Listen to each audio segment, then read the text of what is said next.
வணக்கம். இன்னைக்கு நாம ஒரு படத்தை பத்தி கொஞ்சம் ஆழமா பேச போறோம். ஆமா, சமீபத்துல பயங்கரமா பேசப்பட்ட டூரிஸ்ட் ஃபேமிலி. அதோட பாக்ஸ் ஆபீஸ் கலெக்ஷன்ஸ் எல்லாம் ஒரு மாதிரி மிரள வைக்குதுன்னு சொல்லலாம். ஆமாங்க, கண்டிப்பா. குறிப்பா 2025ல தமிழ் சினிமாவுக்கு இது ஒரு முக்கியமான படமா அமைஞ்சிருக்கு.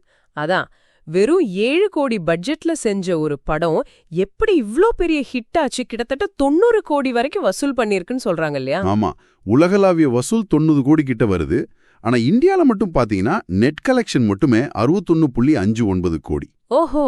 ஆமா, கிராஸ் அதாவது வரிகளோட சேர்த்து 72.67 கோடி ரூபாய் இந்தியால மட்டும். இதுவே பெரிய விஷயம். அப்போ கிட்டத்தட்ட 47 நாள் தியேட்டர்ல ஓடி இருக்குன்னு சொன்னீங்க. ஆமா, அதுலயும் குறிப்பா அந்த 2வது வார கலெக்ஷன் பாருங்க, 25.3 கோடி. வாரத்தை விட ஜாஸ்தி. இது ரொம்பவே அரிதான ஒண்ணு. நிஜமாவே. அப்போ அந்த வேர்ட் ஆஃப் மவுத், அதாவது படம் பார்த்தவங்க சொன்னது, அது பயங்கரமா வேலை செஞ்சிருக்கு. நிச்சயமா, கதை மக்களை கனெக்ட் பண்ணிடுச்சுன்னா அப்புறம் தானா கூட்டம் வரும். சரி, இப்ப அந்த பட்ஜெட் விஷயத்துக்கு வருவோம். 7 கோடி பட்ஜெட், 90 கோடி வசூல். அப்போ லாபம்.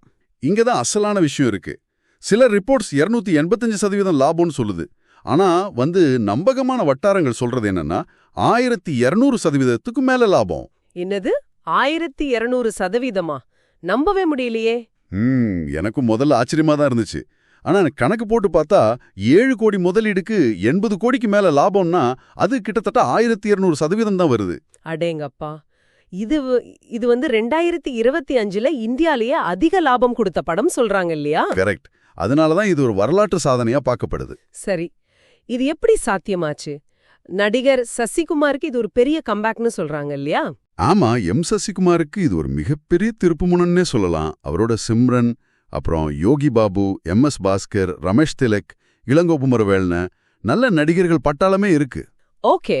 ஆனா இந்த வெற்றிக்கு முக்கிய காரணம் அந்த கதைக்களம். இயக்குனர் அபிஷன் ஜீவிந்த் எடுத்த அந்த தீம்.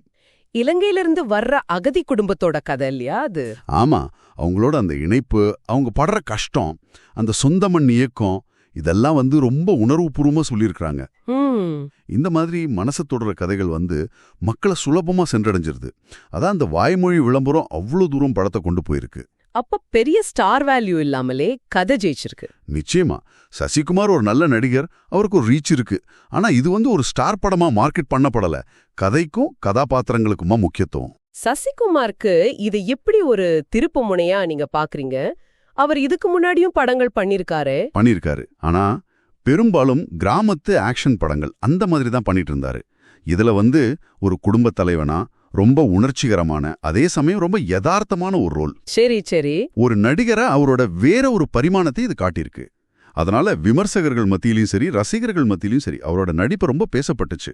அதனால இது கண்டிப்பா அவரோட கெரியர்ல ஒரு மைல்கல். அப்போ குறைஞ்ச பட்ஜெட்ல நல்ல கதை, திறமையான நடிப்பு, சரியான இயக்கம், இதெல்லாம் சேர்ந்தா ஒரு படம் எந்த உயரத்துக்கும் போகும்னு இந்த டூரிஸ்ட் ஃபேமிலி நிரூபிச்சிருக்கு. அப்படிதானே? 100க்கு 100 உண்மை. இது இனிமேல் படம் எடுக்க நினைக்கிறவங்களுக்கு ஒரு பெரிய பாடமாவும் இருக்கும். எப்படி சொல்றீங்க? என்னன்னா, பிரம்மாண்டம், பெரிய ஸ்டார்ஸ் மட்டும்தான் வெற்றியை தரும்னு இல்ல.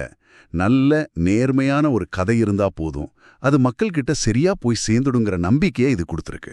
இது 2025 தமிழ் சினிமாவுக்கு ஒரு அளவுகோல்னு கூட சொல்லலாமா? தாராளமா சொல்லலாம். பட்ஜெட் ஒரு தடையே இல்ல, கதை தான் முக்கியங்கிறத அழுத்தமா சொல்லியிருக்கு இந்த படம். சுருக்கமா சொல்லணும்னா, டூரிஸ்ட் ஃபேமிலி பாக்ஸ் ஆபீஸ்ல ஜெயிச்சது மட்டும் இல்லாம கதை சொல்லோட முக்கியத்துவத்தையும் நல்ல சினிமாவுக்கான மக்களின் தாகத்தையும் காட்டுது. சசிகுமார், இயக்குனர் அபிஷன் ஜீவந்த், அப்புறம் மொத்த டீமுக்கும் இது ஒரு பெரிய வெற்றி. ஆமாம். கடைசியா நீங்க யோசிக்க வேண்டிய ஒரு விஷயம் சொல்றேன். சொல்லுங்க. இந்த மாதிரி அடித்தட்டு மக்களோட வலிகளை, உணர்வுகளை சொல்ற படங்கள் வர்த்தக ரீதியா இப்படி ஒரு இமாலய வெற்றி அடையும் போது, இது வருங்காலத்துல இன்னும் இது மாதிரி நிறைய கதைகள் வர்றதுக்கு ஒரு தூண்டுதலா இருக்குமா, இல்ல இது ஒரு விதிவிலக்கு மட்டும்தானா? என்ன நினைக்கிறீங்க? இது ஒரு நல்ல கேள்வி, யோசிக்க வேண்டிய விஷயம்தான். இந்த அலசல் உங்களுக்கு பிடிச்சிருக்கும்னு நம்புறோம். மறக்காம இந்த சேனலுக்கு லைக் பண்ணுங்க, கமெண்ட் பண்ணுங்க, ஷேர் பண்ணுங்க மற்றும் சப்ஸ்கிரைப் பண்ணுங்க. அடுத்த நிகழ்ச்சியில சந்திப்போம்.